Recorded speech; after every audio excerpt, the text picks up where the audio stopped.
Thank you very much, Kevon. Good morning again to everyone. Very engaging session that just ended, and I hope we can do justice now to this next session, which will focus on advancing the Caribbean digital agenda. The Caribbean at WTDC, the World Telecoms Development Conference, which is taking place in Kigali, Rwanda, June 6th to 16th. The CTU will be there representing the interests of our members, and there are some others as well who will be speaking on this panel who will also be there representing the interests of our region. And on our panel today, we have Ms. Mavis Johnson-Collie. Mavis, are you there? Good morning. Hi. Good. Can see you. We also have Dr. Kim Mallalieu. Just give us a wave. Okay, there you go. Needs no introduction. And also Mr. Cecil McCain, Jamaica. Not seeing Cecil McCain. Are you on? Just give us a wave if you're not on. If not, I'll ask Nigel to reach out and see if there are any connectivity issues. I spoke to him. He told me he was on. Maybe he hasn't been promoted to panelists. I think I'll check that out. Okay. Yes, please do. Thank you. In the attendees. Okay. Yeah, please promote him to panelist. Okay, so the WTDC I mentioned is upcoming next month. We're looking forward to that very important meeting. It is actually hosted by the ITU development sector, which is one of the three ITU sectors. And that sector is focused heavily on policies and strategies to support developing countries. And since it is very important that the region is represented, it meets every 4 years. I'm still not able to share my screen. That's fine. We held just last year, the CTU, that is, I think it was around April, with the support of the ITU, prep meeting, because the WTDC was meant to be held last year. But due to COVID, it was pushed back to 2022 to allow for an in-person meeting. So we met around April last year. We had representation from at least 14 CTU member states. There were 4 thematic areas already suggested as a part of a consultative process, and those priority areas included connectivity, digital transformation, an enabling environment, resource mobilization, and international collaboration. We went through a process of determining the priorities for the region. As I mentioned, we had, this was all done remotely, of course, and the thematic priorities under connectivity, for example, included the building of a regional cloud infrastructure, secure, resilient digital network infrastructure, an interoperable government-wide area networks, e-services platform, connectivity devices for remote access, optimized, harmonized spectrum management. There were also some priority areas under universal access, under emergency telecommunications. I won't go into each area, but I'll be happy to share this as well and make this available to you in terms of the specifics of those priority areas. Digital inclusion, data and market analysis, policy and regulation. As I mentioned, it is our intention to, as a CTU, to encourage, and we have been encouraging the participation of our member states. And so far, we've had great interest. Beyond the priority areas, it is also a very important occasion as well, because the region, in terms of the upcoming plenipotentiary, there's an opportunity to engage with other ITU member states with respect to a candidature for Bahamas on the ITU council seat. In addition, we've been encouraging, and we'll hear from Mavis Collie Johnson-Collie on that shortly. We also have, in the form of Kim Mallalieu, who is vice chair of the advisory group on the network of women, as well, with respect to the work that is being done there. Thanks for sharing that link, Nigel. And we've I mentioned earlier as well that we are encouraging the participation of our young people in Generation Connect, which is an initiative to encourage and drive the participation of young people on the digital connectivity agenda. So without further ado, I'm very keen on hearing our panelists. I'm going to suggest that you follow each other, starting with Mavis, then we'll move on to Kim, and then on to Cecil. We have just about an hour, well, less than that now. So I would say let's try to keep our remarks within 15 minutes so that we have at least another 15 for robust discussion and feedback from our participants. So without further ado, I'm going to hand over to you, Mavis. Good to see you. Good morning, colleagues. I think it's morning everywhere, right? Still. Just about. Thanks for this opportunity. It's great to see some familiar faces and to see some new ones. I think forums like these are very important so that we get to know who is doing what in this ICT space and this age of digital transformation in our region, and to be able to put names and to faces. I've been asked, I think I've been asked to speak briefly on what we are doing here in the Bahamas.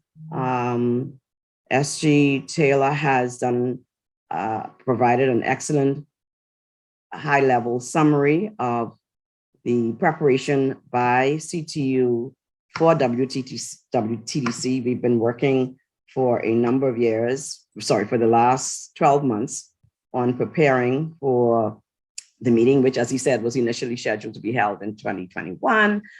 And there have been quite a bit of excitement and activity working towards ensuring that we are not just represented at WTDC in Rwanda, but that our voices can be heard and that we can have an impactful presence in Rwanda. For those of you who are not too familiar with me, I think there was a little misnomer in the agenda. I represent the regulator, the Utilities Regulation and Competition Authority in the Bahamas, as the International and Government Relations Advisor. So my role is kind of one that is supposed to bring together the various stakeholders locally, engage with international stakeholders to ensure that the policies that we are seeking to develop and implement locally are fit for purpose, that we have we can leverage our connections to those international organizations and agencies to ensure that we have resources to assist in capacity building, and just to know what's going on internationally and regionally that impacts this space that we call telecommunications, information communication technology. And so I'll just start briefly with what's happening in the Bahamas. You may know, some of you, that we recently had a change of government, September 2021. And so the new government is also aggressively pursuing digital transformation. In fact, the single online platform recently celebrated its first year anniversary, and some of you may have heard of it. It's called the Gateway, My Gateway. And currently, just to give you some statistics on what's going on with My Gateway, there's currently 70,000 users offering 46 services and supplied by some 12 agencies. Through the My Gateway project, government has been able to collect about $1.7 million in revenue. The goal is over the next 3 years to increase services, from 46 to some 200. the main initiative of the current government is a project called Bahamas Services. And that is aimed at increasing the, as I mentioned earlier, the number of services, digital services that are available to residents and citizens, to ensuring that communities are connected. And there's been a lot of questions, a lot of comments today about connectivity. And I totally agree with I think Belvin's presentation was one that gave us a lot of food for thought, as like Denise White's presentation. Connectivity is what we are aiming for. Connectivity is what we are hoping to bring to rural, small communities. You know, the Bahamas is an island. It's a country of 700 islands and keys, about 14 to 16 major islands. And there are pockets on each of those islands where it's difficult for a provider to be profitable and provide services to certain pockets of the community. And so it's a challenge for providers, it's a challenge for government, but I'm happy to say that we at the regulator believe that we are making some progress in regards to Universal Services Fund. And I'm not in a position to make any broadcast announcement here, but just to say that I'm excited to learn that this new budget presentation, which is currently going on, has some good news about Universal Service Funds, which will assist in ensuring that we connect the unconnected. And like Denise said, and I think somebody else referenced this whole issue of connected then what? Awareness, education is what I feel is a major component to this equation, an answer to this big goal to connect the world. Because once you connect people, or before we can connect them, or before we can see the increase in the take-up of services, we need to educate them as to why is it important? Why should they be connected?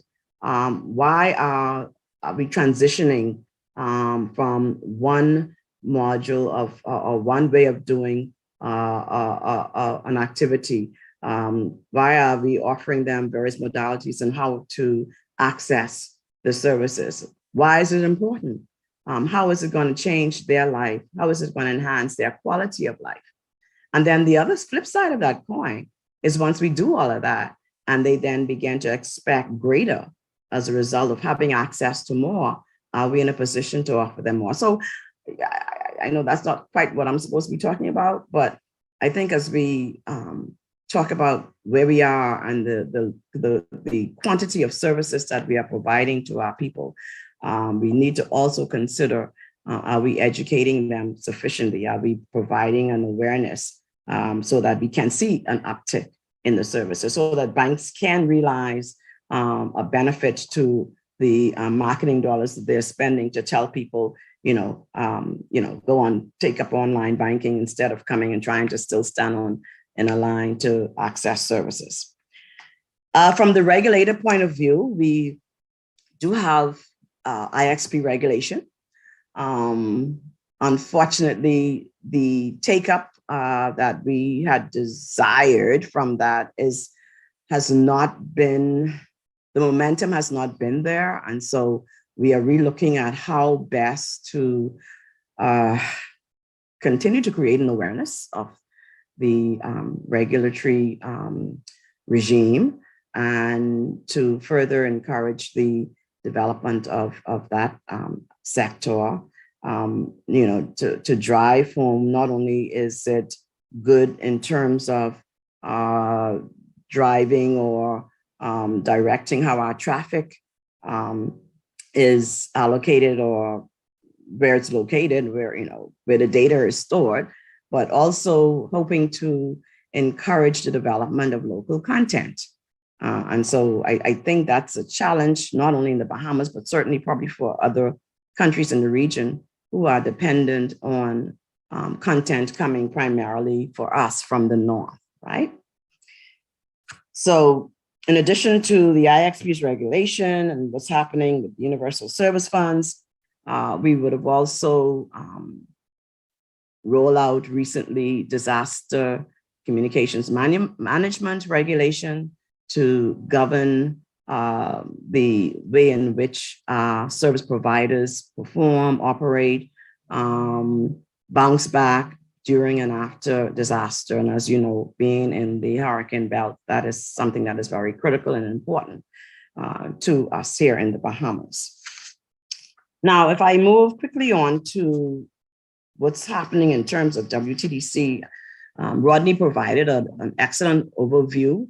At Cecil, we have about 30 inter-American proposals that should already be available to you on the WTDC website. A couple of the proposals simply modify language in some documents that were presented at WTSA to ensure that they align with the wording of the documents presented at WTSA. The Bahamas has actively or expressly supported about 8 of those documents having to do with in promoting gender equality in the ICT space, looking at how do we measure or ensuring that we are able to measure any magnetic fields issues. Also, if we look at my notes, can't have all that stuff in my head. Looking at how to counteract counterfeit activities and theft of telecommunication devices.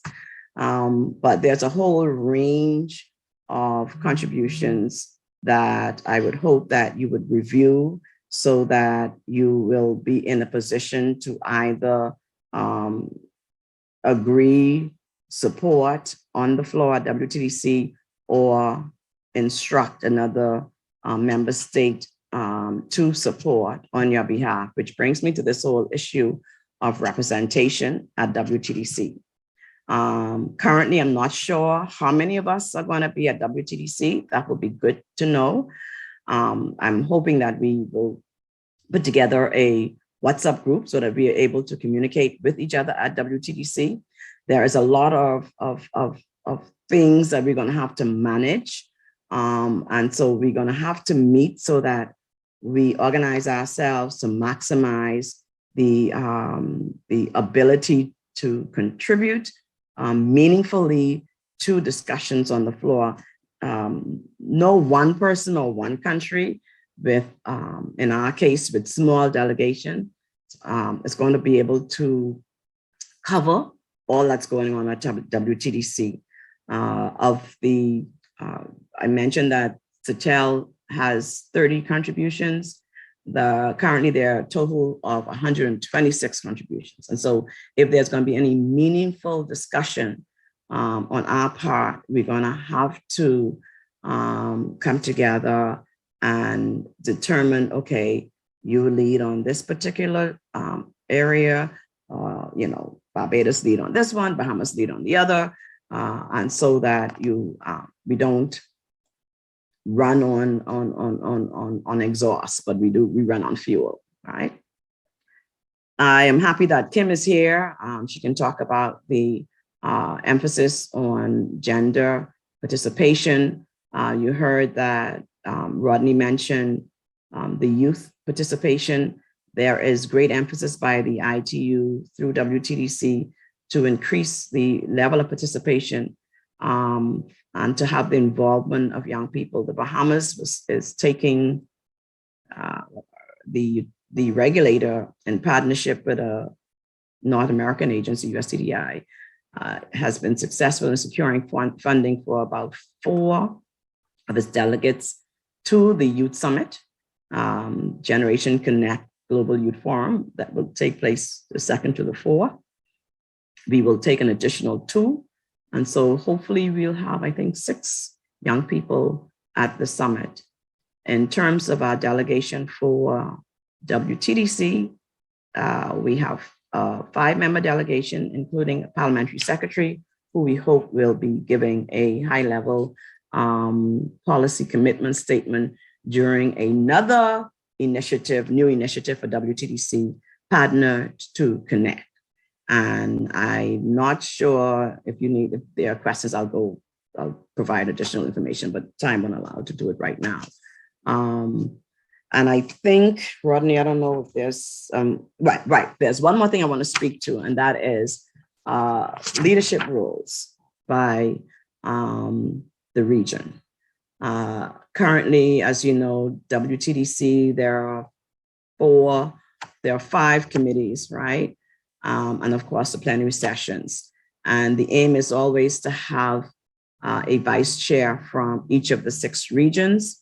Currently, there are some vacancies, and I would hope that some of us will step forth and offer ourselves as candidates for these vice chair positions, so that they're not all taken up by our larger friends to the north and our larger friends to the south.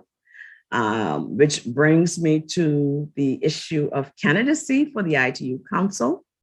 There are no known candidacy for the individual positions at the ITU that are also going to be up for election in September at the Plenipotentiary Conference in Romania. But certainly the Bahamas, as you know, because your governments have endorsed us, will be seeking re-election for the ITU Council. But I have been advised that currently, I don't know if it changed in the last 2 or 3 days, there is, the Americas region has 9 seats on council. And there was a question as to whether or not another country from the region, from the Caribbean, would be interested in listing its interest for the 9th seat. Now, the trick will be, or the challenge would be, if another country from the South decides that they want to nominate before the deadline, what will happen? And so I'd like to have a conversation, Rodney, at some point, as to whether or not, there is any value.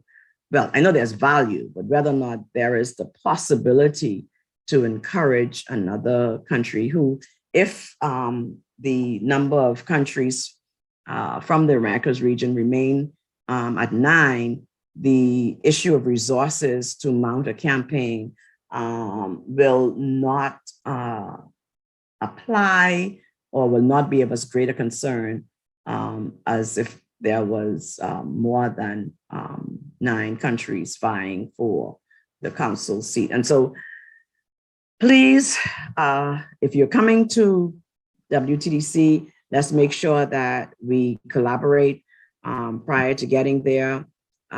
If you're not going to be represented, if there's a country that is not going to be represented, Rodney, we need to work to see how we can get proxy votes in. 2 issues that we anticipate coming on the floor. One similar to WTSA, which has to do with Russia.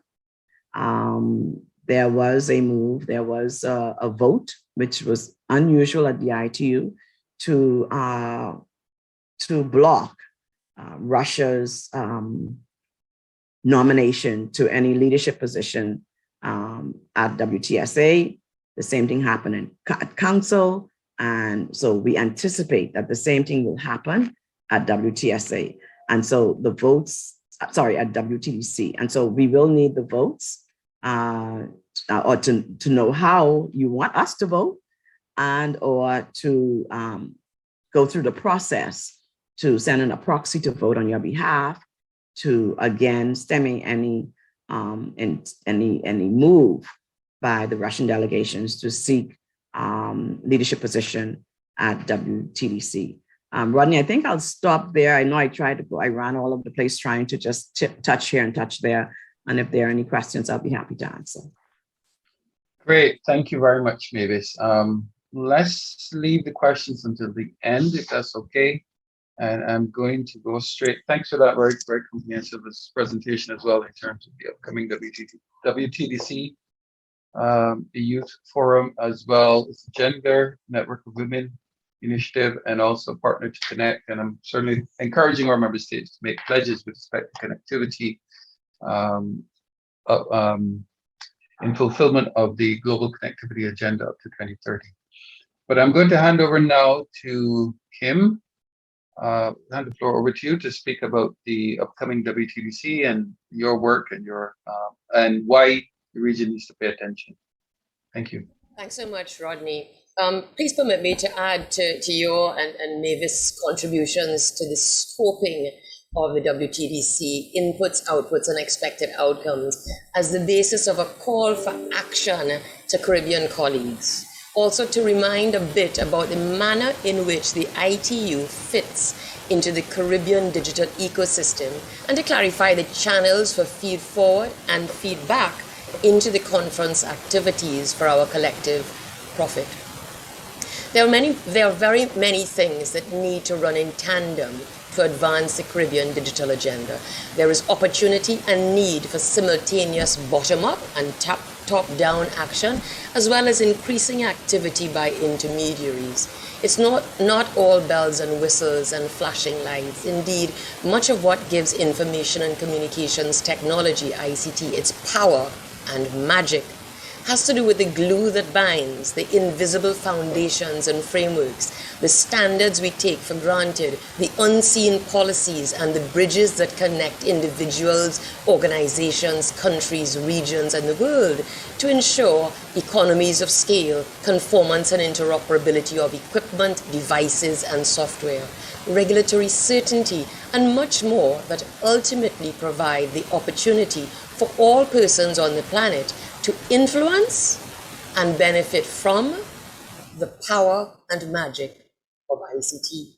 So here we are today to consider some of the things that lie behind the scenes at the global level that derive from inputs from the regional and national levels, whether they are forthcoming or not. WTDC is a convening of minds, countries, and regions to craft an agenda for global telecom and ICT.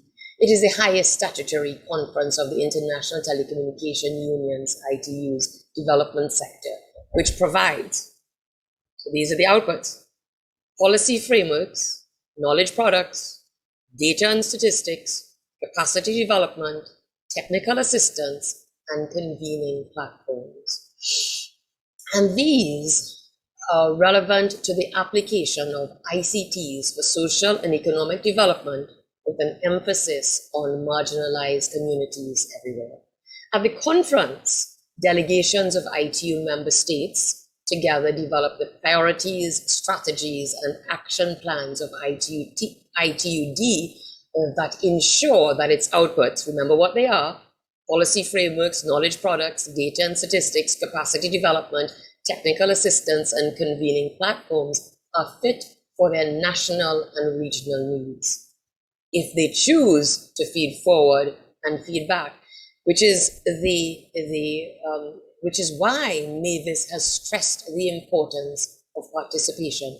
I note that the goal of today's Caribbean Internet Public Policy Forum is to foster awareness of approaches and practical strategies for synchronization, coordinating, and collaboration on internet policy development initiatives, cooperation, safeguarding national, regional, and international development interests, and participation, facilitating Caribbean involvement in and tracking of international policy developments.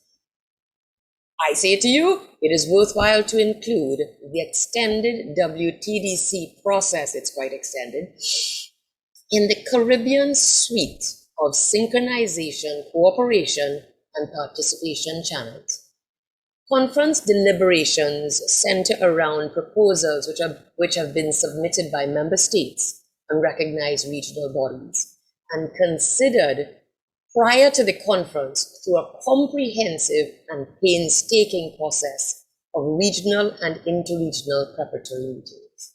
As Rodney has indicated, in April last year, the CTU submitted to the Regional Preparatory Meeting for the Americas the Caribbean priority areas for projects under the headings of connectivity, digital transformation, enabling environment, and resource mobilization with international cooperation. We heard from Denise today about some of the priorities and matters of interest for Trinidad and Tobago economy, society, government. As Mavis mentioned, CITEL, which is of course the Inter-American Telecommunication Commission, submitted on behalf of the Americas region. So we are national, we are sub-regional at the Caribbean CTU, we are regional at the Americas level. So CITEL submitted common proposals into WTDC from the Americas region. These include, among other things mentioned by Mavis, a new ITUD question and modifications to 27 resolutions, study group questions central to the work of the ITUD. Study group questions describe an area of work to be studied by ITUD groups between conferences. So this talk about WTDC is not about an event that happens in June in Kigali for 10 days. It is about an entire 4-year-long process that culminates in this one event. So study groups, study group questions describe an area of work to be studied by ITUD study groups between conferences. These normally lead to revised recommendations, the recommendations that we in the academic sector and we in the regulatory regime refer to as our reference points all the time. So outputs of these study groups are normally revised recommendations, guidelines, handbooks, and reports. Input is received from ITUD membership, and outputs are reviewed by members. Any ITUD member can submit contributions to study groups.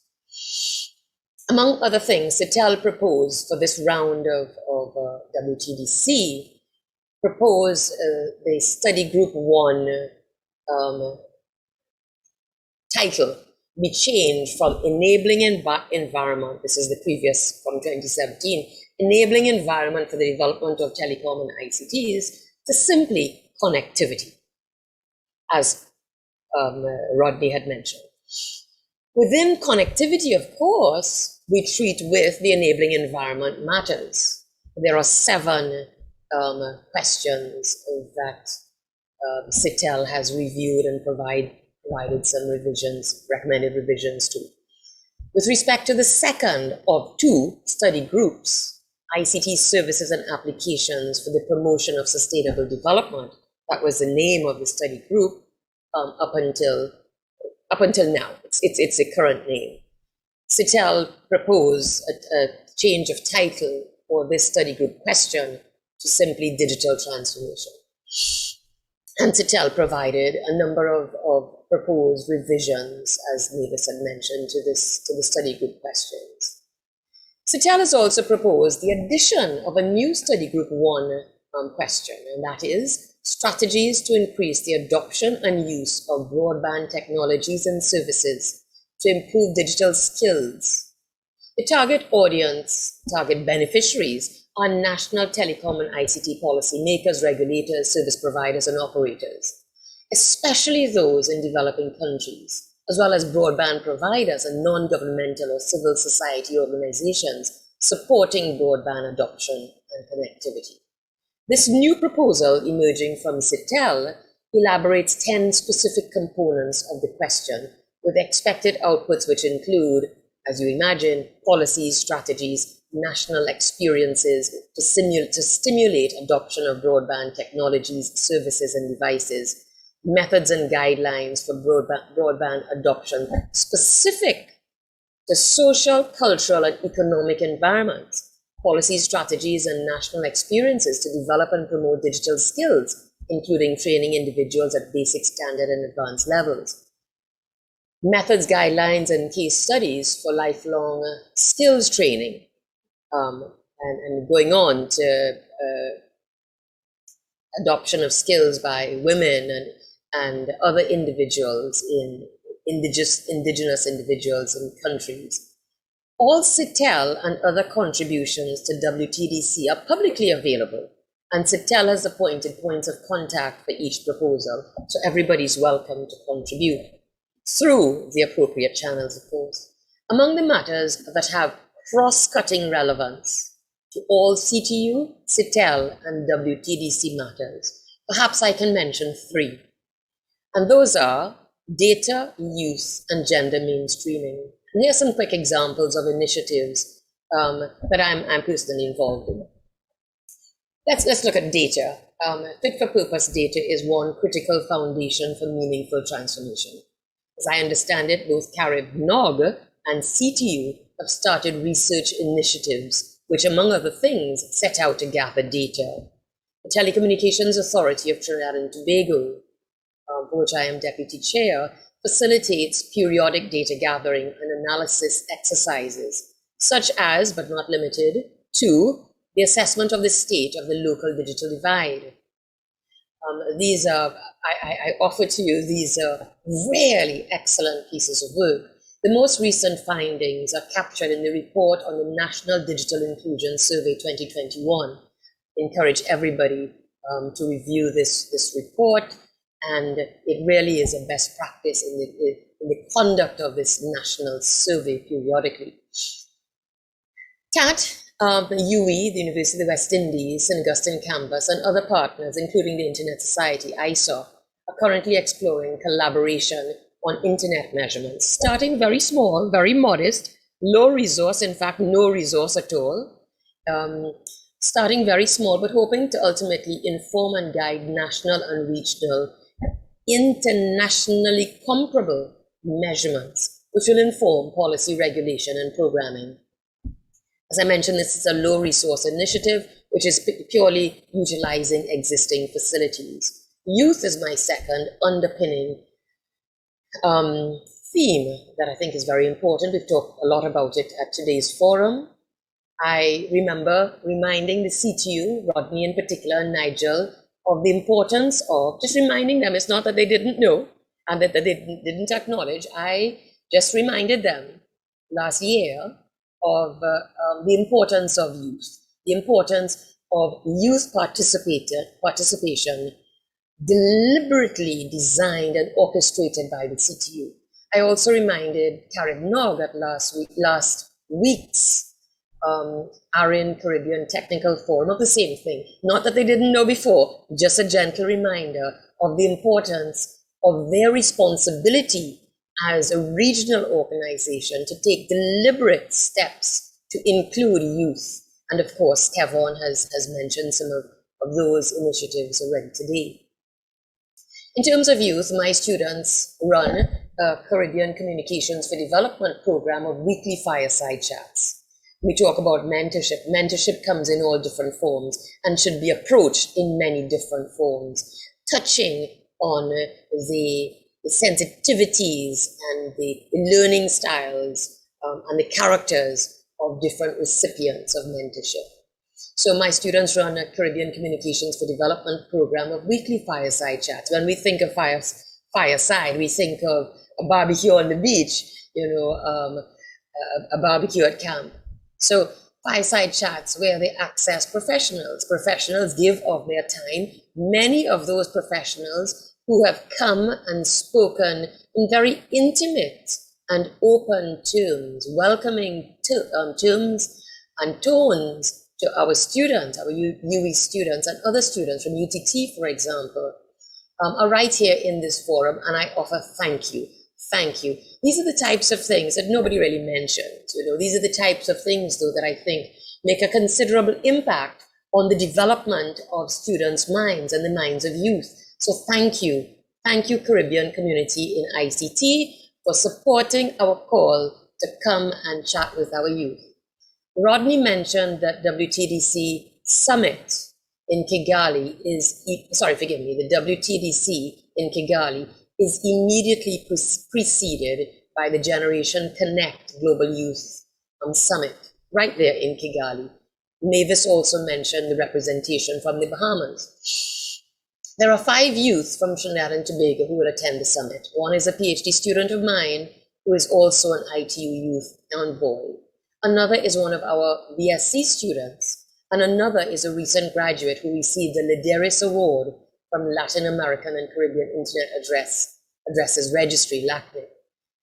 That award was to conduct youth research to investigate the Caribbean ICT landscape, with a focus particularly on the gaps in Caribbean ICT data.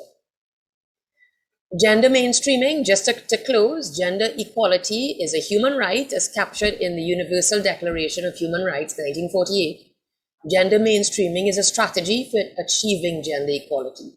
It is a process of incremental change in policies, strategies, and activities. Gender context, gender analysis throughout the project cycle, results monitoring, resource allocation, gender focal point or units, women's participation in decision-making, and gender-responsive budgeting. Gender mainstreaming is not putting women on a panel, although thank you very much to CTU, Aaron and Partners for putting women on this panel. But gender mainstreaming is much, much more than that. Gender mainstreaming brings the experience, knowledge, and interests of women and men to bear on the development agenda. It modifies the development agenda so that the results will benefit men and women equally. It results in the transformation of social and institutional unequal structures. The long-term objective is that attention to gender equality pervades all policies, strategies, and activities so that all persons influence, participate in, and benefit equally from all interventions. In multiple capacities, I am involved in a number of initiatives at institutional, regional, and international levels to develop a shared understanding of the discipline of gender mainstreaming as a precursor for action. I admit that I know little, and therefore I am drawing on the understanding, knowledge, wisdom, and experience of those who know as a precursor to action. And I encourage all interested to walk this journey that starts with understanding before action. So to close, I know I've taken some time. So to close, please recall that any ITUD member can submit, members of member states, etc., can submit contributions to ITUD work streams. My call to action is for an unbroken chain of documented communication, consultation, and collaboration in the Caribbean to feed into the ITUD process. Unbroken across sectors, public, private, civil, and academic, formal and informal, established and youth, served and unserved, of all genders and capabilities. Investment in the innovation ecosystem level is not only financial, as we know. There is critical investment in these things: communication, consultation, and collaboration, and then to document them, and then to take this documentation up the percolation stack all the way up to the WTDC and further to the plenipotentiary of the ITU. And this is simply one vertical track of multiple in tandem that we need to make a difference in digital transformation in the Caribbean. Thank you to the CTU, thank you to the other partners, and thank you to the audience for the opportunity to share a few thoughts. Handing back over to Rodney. Thank you very much, Kim. Very riveting, very clear, very concise, very engaging. And one of the things that stood out actually in your presentation and Mavis's presentation as well is the number of young people who have taken up the opportunity of the fellowships being offered by USDPI, and I'm sure supported by some governments as well, to participate in the Generation Connect Youth Summit. So that's at least 10 I'm hearing, and this is just 2 countries. So I'm very pleased with the outcome of the intervention that we held in Miami, and the awareness with respect to the opportunities for participation of young people. And I really hope that that there are other countries represented as well with respect to that youth summit. And I certainly hope that Jamaica, introducing our next panelist, Mr. McCain, you have a very tough act to follow. I'm sure you're quite capable.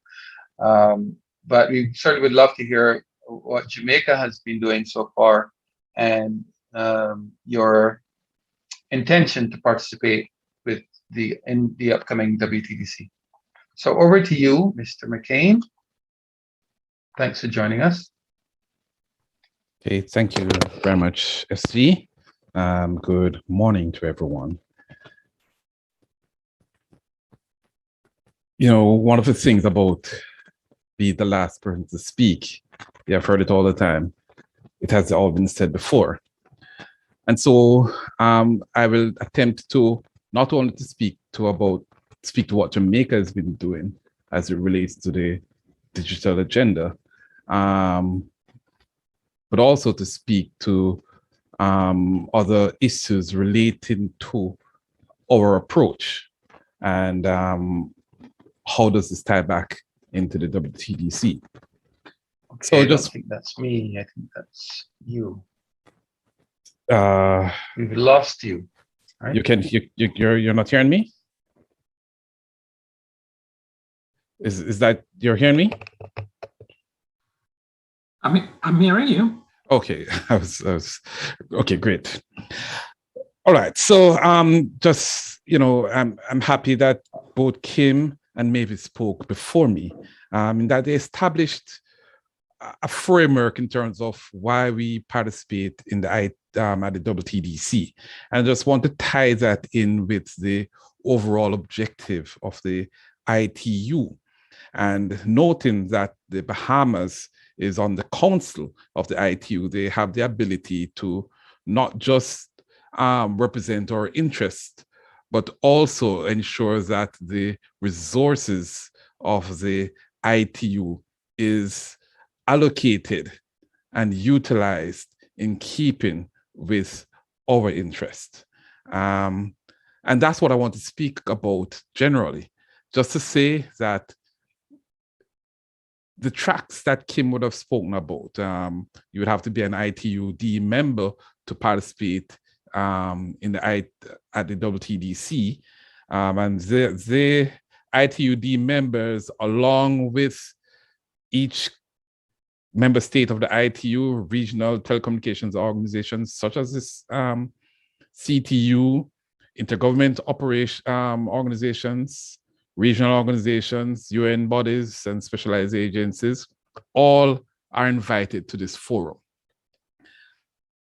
Unfortunately, throughout the Caribbean, we do not have, beyond member countries, we are not, or businesses or private sector or civil society are not members of ITUD. And I want to encourage groups, encourage businesses, the private sector, civil society to take this opportunity, because the development arm of the ITU is one of the key areas of focus, certainly for Jamaica, as it recognizes our status, our history, and allows us, enables us to have that voice and to leverage the resources of the ITU in keeping with our own agenda.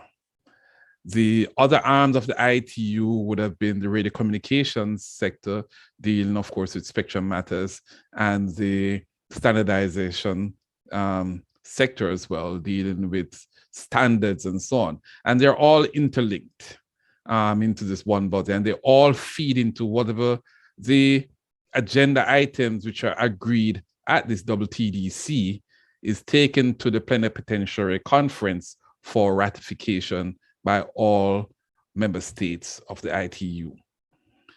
And so I want to encourage not just member countries, but also individual groups, private sector, civil society, to also not just to participate, but to register as sector members for the ITUD, so that you can be a part of those discussions and be at the table and able to speak in the to the activities of the ITU.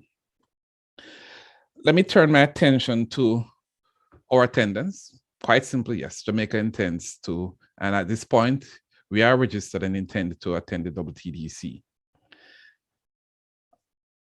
What are we doing as it relates to the digital agenda? The pandemic, I guess, has taught the world a lesson in terms of preparation. And there are many times when the investments we make are not where they ought to be. The pandemic has allowed us to focus on what is needed to ensure that we have a real transformation of our economy.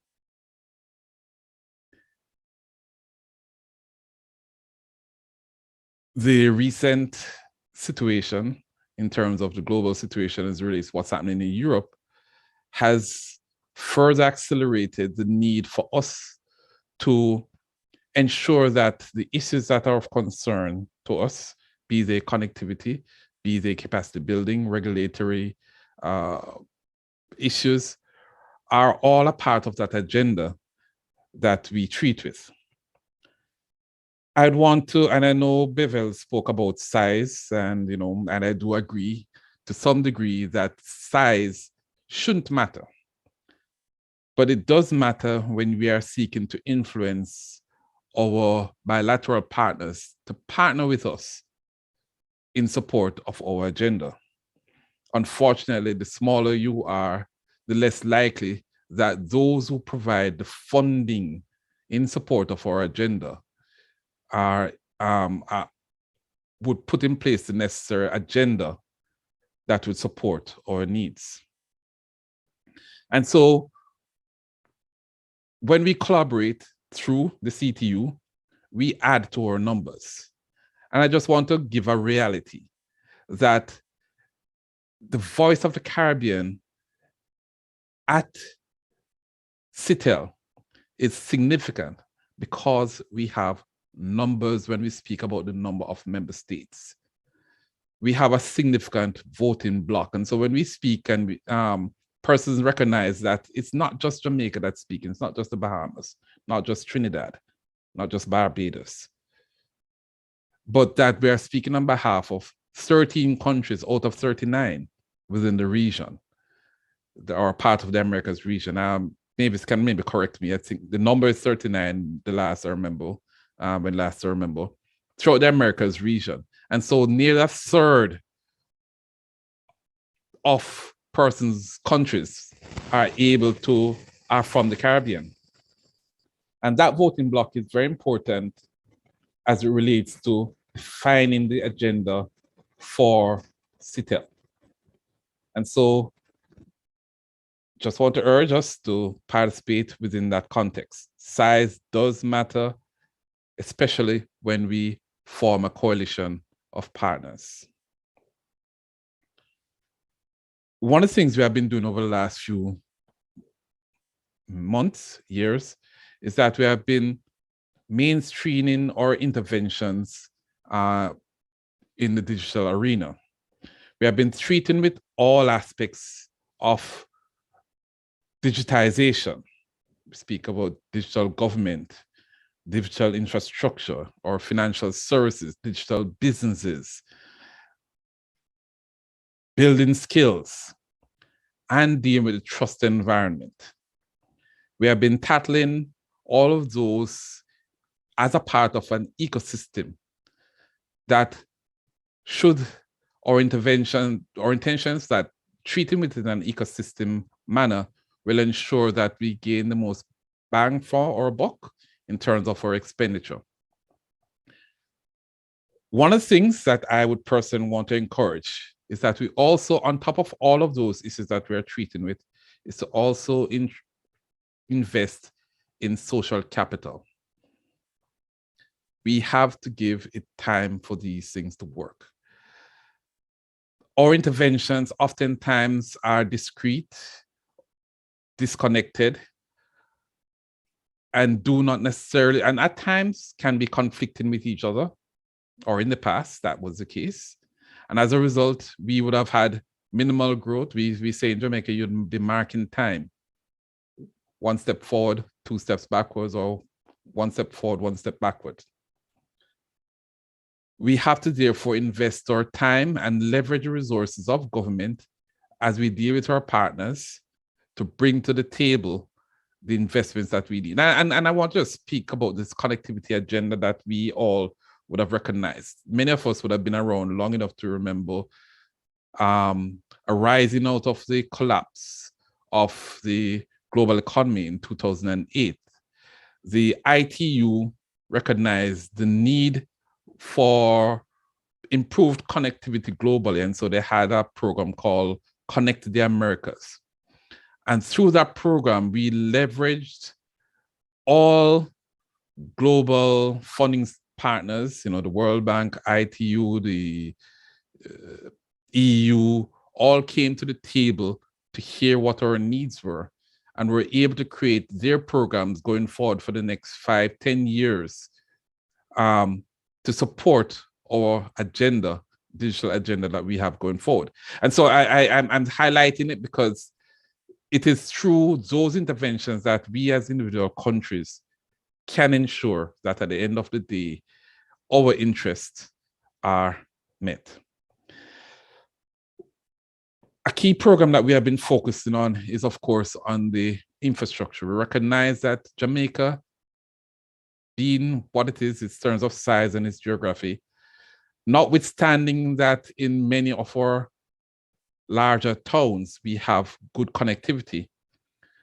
The connectivity across our geographic landscape is wanting. And as such, we are now focusing on connecting that last mile and focusing in particular in those unserved and underserved areas. We'd have done actions, done a recent auction of spectrum, and as a part of the commitments for the award of the spectrum, we would have ensured that the winning bidder would connect a number of those communities that we would have identified as being either unserved or underserved.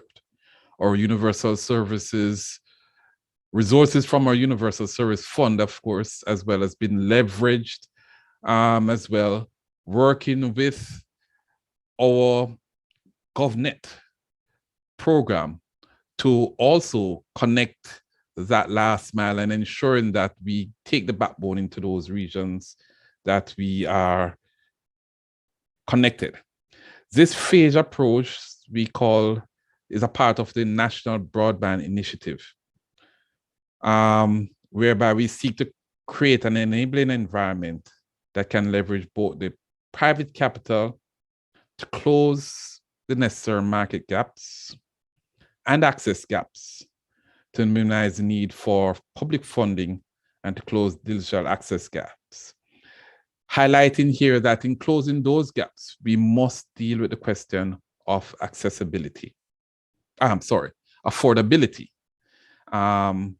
because that's where your last mile connectivity comes in.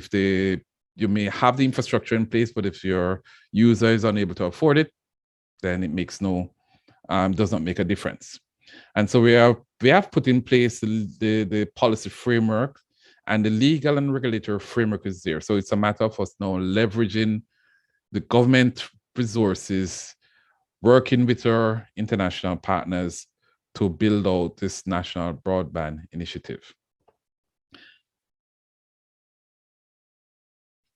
The program, as it is, we are at the infrastructure phase of that build out, and there's a medium term and a long term plan whereby we connect our majors, all schools at the end, by the end of this year, both at the primary and secondary level will be connected under this program.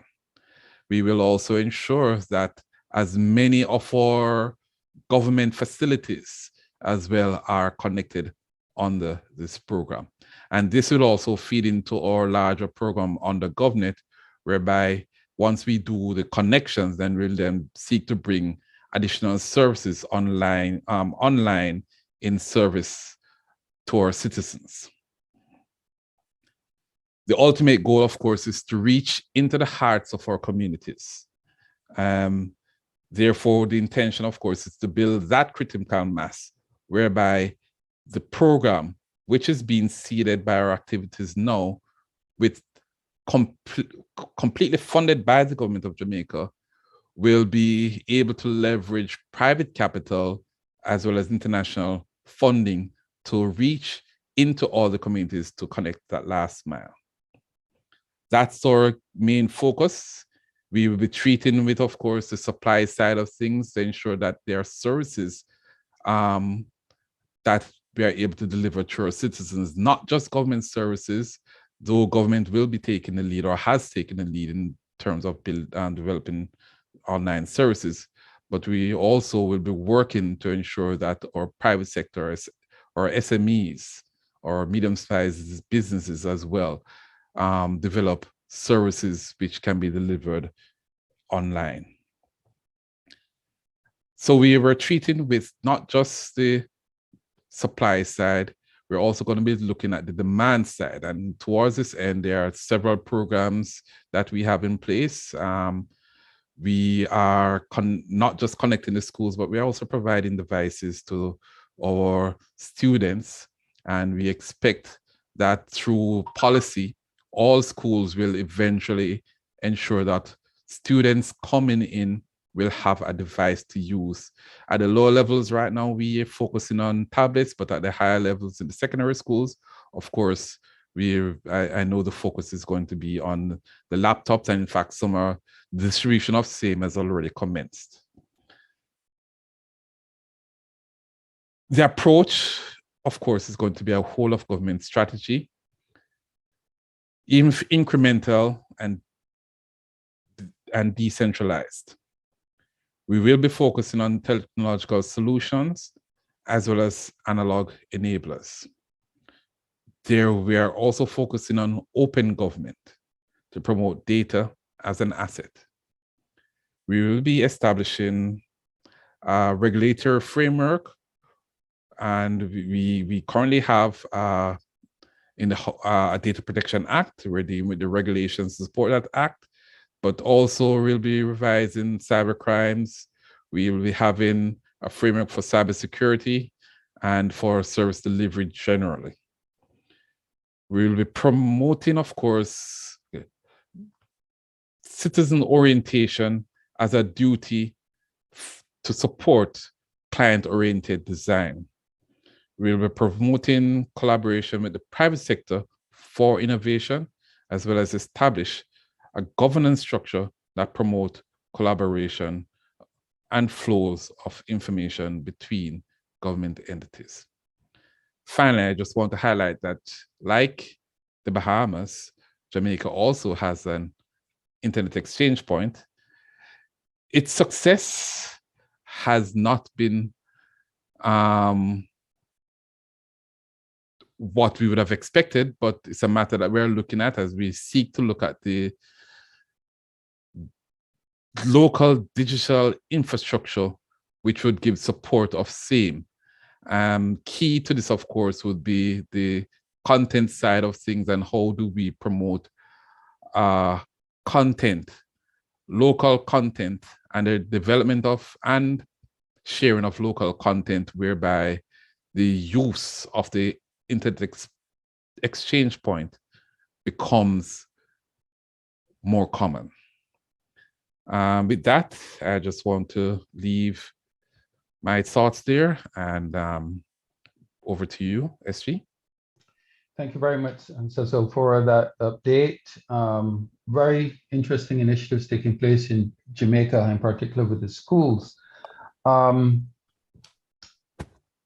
actually lost the first few minutes of your presentation. For a few minutes, I fell into the category of the unconnected, or more accurately, the disconnected.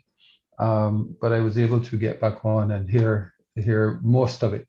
So I really appreciate that. Now we do have a question. We do have a question on the floor. And just before I take it, I wanted, you mentioned Jamaica having an IXP. What stood out as well in Mavis's presentation, and I'd invite you to just come back on, is you mentioned IXP regulation. Are you saying that the IXP in Bahamas falls within the regulatory framework? In other words, are the service providers mandated to exchange traffic locally under your existing regulations? Is that the case?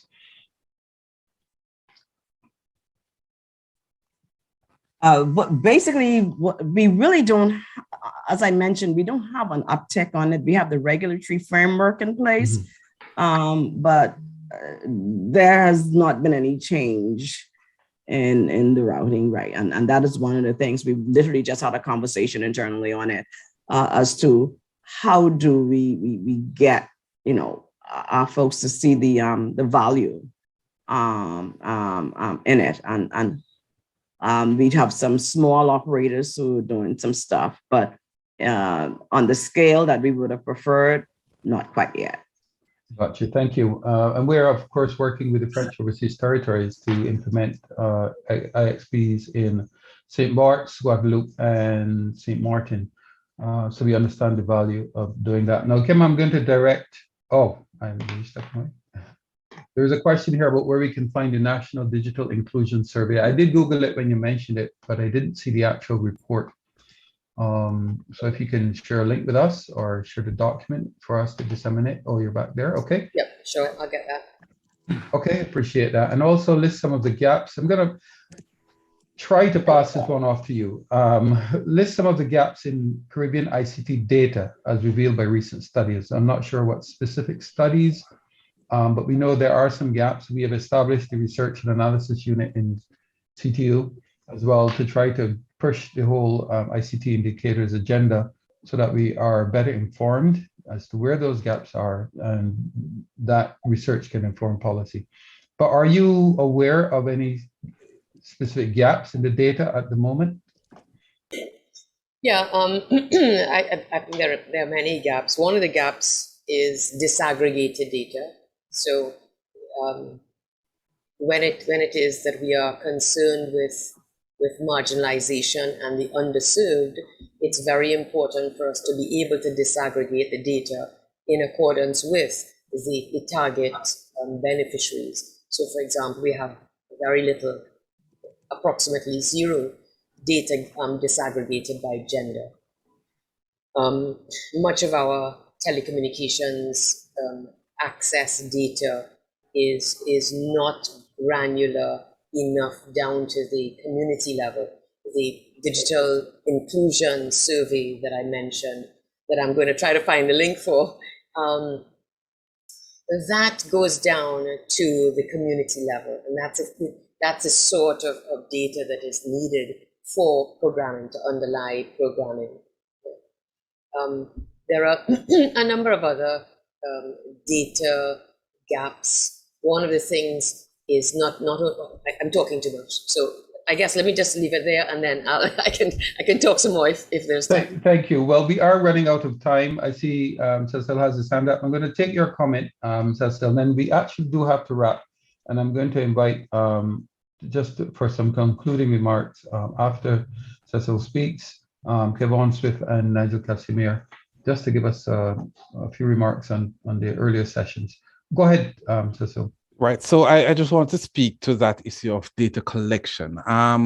one of the things we did in Jamaica, and I know many countries, their initial design for their Telecommunications Act was based on Jamaica's initial design, whereby the onus for providing was on the regulator to prove why the data was needed and why it needed to be remain confidential.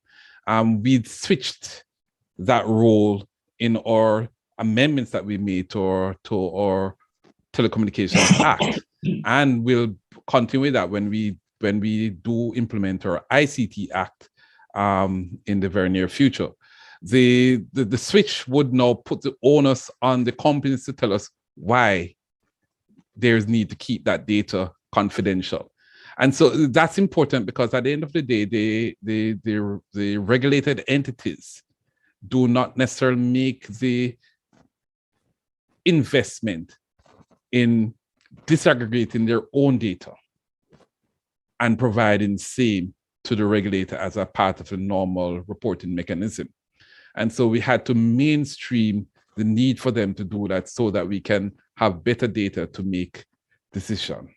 So I just want to just put that on the table. The other issue, just to highlight that a lot of the data that we now need, however, is not just driven by the regulator itself, but also data for which we require surveys. And I think that's where the challenge is that we do not have enough surveys at the level that would have been highlighted by Kim, and in the community levels, to have the understanding about the various issues. How much data do they buy? How much, those types of questions. Those are not necessarily questions that you could gain through regulator and regulated entity interface, but it's something you have to get to the ground. How do we interact with businesses and so on? And so there's need for us to develop as individual countries and as a Caribbean, a regular program to get at that information so that we can have better policy making because we have information. So I just want to put that on the table. One final issue is the issue of Kim mentioned about the gender. I just want to put it out there that since I've been at university, the majority of computing, the only department in my faculty which dealt with natural sciences and so on, that had more men than women was the mathematics department. But all the other departments, be it physics, be it computing, as the case may be, they were all majority 60, 70% females. And I've been out of university for a long time. And the question is, why don't we have more women-based or more businesses headed by women, despite the fact that university, on an annual for the last 20 years, has been churning out a lot of women. And I think that's where we need to look at as we seek to deal with the gender issues, how to ensure that women are equally represented, not just in the boardroom, but also in the business in and of itself. So in and of the business itself. That's it. Thank you. Thank you very much for your intervention. We are out of time. I thank the panelists for your interventions with respect to the upcoming conference. Again, I re-emphasize my satisfaction with the number of young people so far that I'm hearing participating, and I think we should start a movement in Kigali with these young people. This sounds to me like the next generation that we really need to help drive the youth engagement across the Caribbean and to follow on in terms of our continuity, driving the region's agenda within the global